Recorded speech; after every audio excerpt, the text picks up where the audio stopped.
What is up, you guys? Welcome back to another video. Today on the channel, I want to go over the cameras that I have been using most of this year, the cameras that I've kind of had by my side through all of 2023 and the ones that I've used the most. In this video, we're going to dive into the 35mm camera that I'm using, the medium format camera I'm using, the digital point and shoot, the digital Workhorse camera, and my everyday camera. So we're just kind of going to go one by one and go through them. So let's start out with the 35mm camera. So my go-to 35mm camera right now is the Pentax T2. This is a point and shoot 35mm camera. It has a 2.8, 35 or 38mm lens on it. And it lends its way to really do anything I need it to do. It's a great point and shoot. I don't have to think about this at all. I just literally have to point and shoot, and it's very small, compact. It fits in my bag easily. And it has a great light meter. My favorite thing about this camera is that I've used it so much now that I kind of know what I'm going to get out of it. So it's very easy for me to kind of compose. And when I take the photo, I kind of know what that photo is going to end up looking like depending on what film stock I am using. I've been running a lot of Kodak Gold through this thing recently. Battery powered, automatic light meter. It has a built-in flash. The only downside I think to this camera is that it is fully electronic, meaning that if the electronics die on this thing, you have just like a really expensive brick. So if you find one in good condition, be sure to check it, make sure that it works correctly, make sure that they put a roll of film through it before you buy it, but it's pretty spectacular. So if you guys are looking for a point and shoot camera, it is a little bit spendy, more on the spendy side, but I have put a video down below that I did on a very affordable point and shoot film camera. So if you are looking for more on a budget type situation, go watch that video. But otherwise, this is the one that I am using right now, Pentax T2. Next up, we're going to talk about my favorite go-to medium format camera. And for me right now, that is my Mamiya 7 II with an 80mm lens. I love this camera. It's a monster. It's a 6x7 medium format camera, meaning it makes a 6x7 film negative. I get about 12 shots per medium format roll in this thing.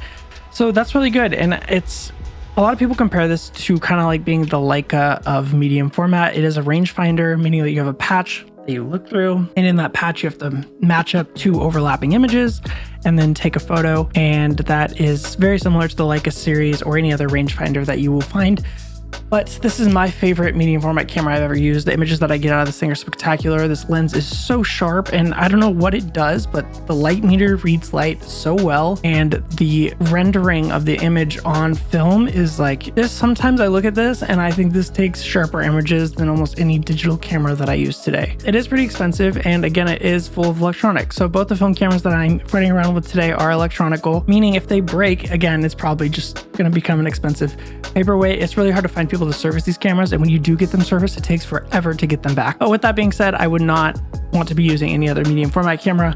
This thing just feels sturdy. It's sleek. It's pretty compact for a medium format camera. Very reliable. I've taken this thing all over the world with me and it has not failed me. So yeah, cool story about this camera. I did purchase it in London with the Pentax G2, which is in my closet right now. But yeah, two of my favorite cameras. So now that we got the film out of the way, I do want to talk about my go-to everyday camera, kind of the camera that I'm taking with me 24/7, the camera that's on my hip all the time. And that is going to be my Leica M11 with a 35 zoom lux lens on it. This camera has just kind of became my daily driver. I have it everywhere with me. The reason I love this thing so much is it's really compact and it's sleek and it's minimal.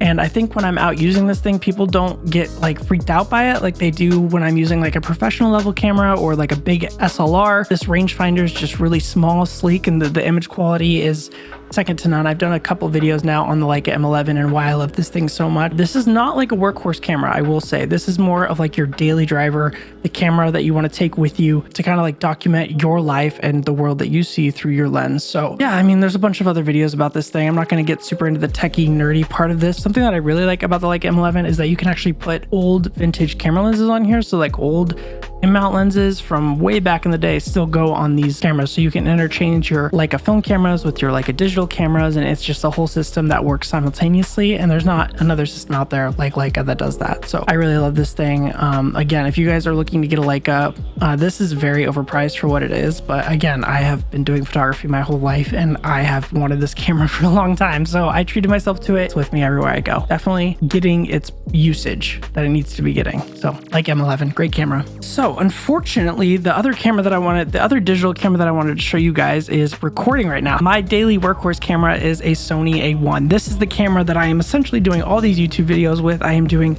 all of my documentary work with it, my live shows, my touring all around the world.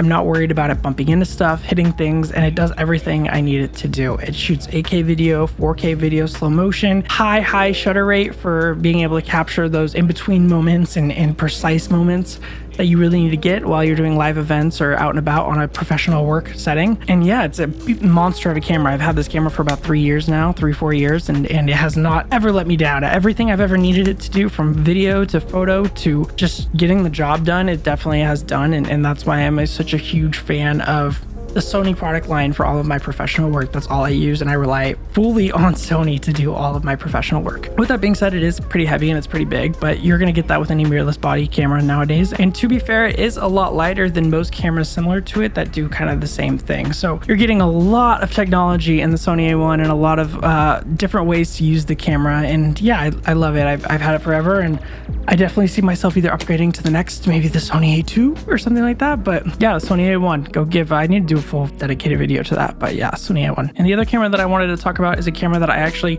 don't have with me right now. I'm letting a friend borrow it, but it's the Sony ZV-1. And pretty much the camera that I'm using for like my daily vlogging or kind of documenting my experiences going out and shooting photos for fun. So when I'm out and about and I can't take like my massive Workhorse camera, or I'm trying to go somewhere with my fiance to the coffee shop or just to a friend's house, I don't want to bring my full setup, but I still want to make sure I'm getting good digital video. And it's an incredible compact camera that has ridiculous audio. The audio that I get from that thing is better than some of the audio mics that I use externally on the Sony A1. And I mean, even this thing in my hand right now, it's pretty comparable, which is insane to have on a camera and not have to buy a secondary. Anyway, those are kind of the cameras that I have been using every day and the cameras that are going in and out of my camera bags, the ones that I am picking up and going outdoors and shooting with the most recently. I have a lot of other cameras that I am kind of dabbling with and I'll pick up here and there, but those cameras are my main shooters and the ones that are kind of doing most of my photo and video work right now. So I hope that that video was helpful. If you guys have any questions about specific cameras in this video, or you want to get dedicated videos to any specific cameras in this video, please let me know in the comments down below. And if you have any questions, I get back to people really quickly.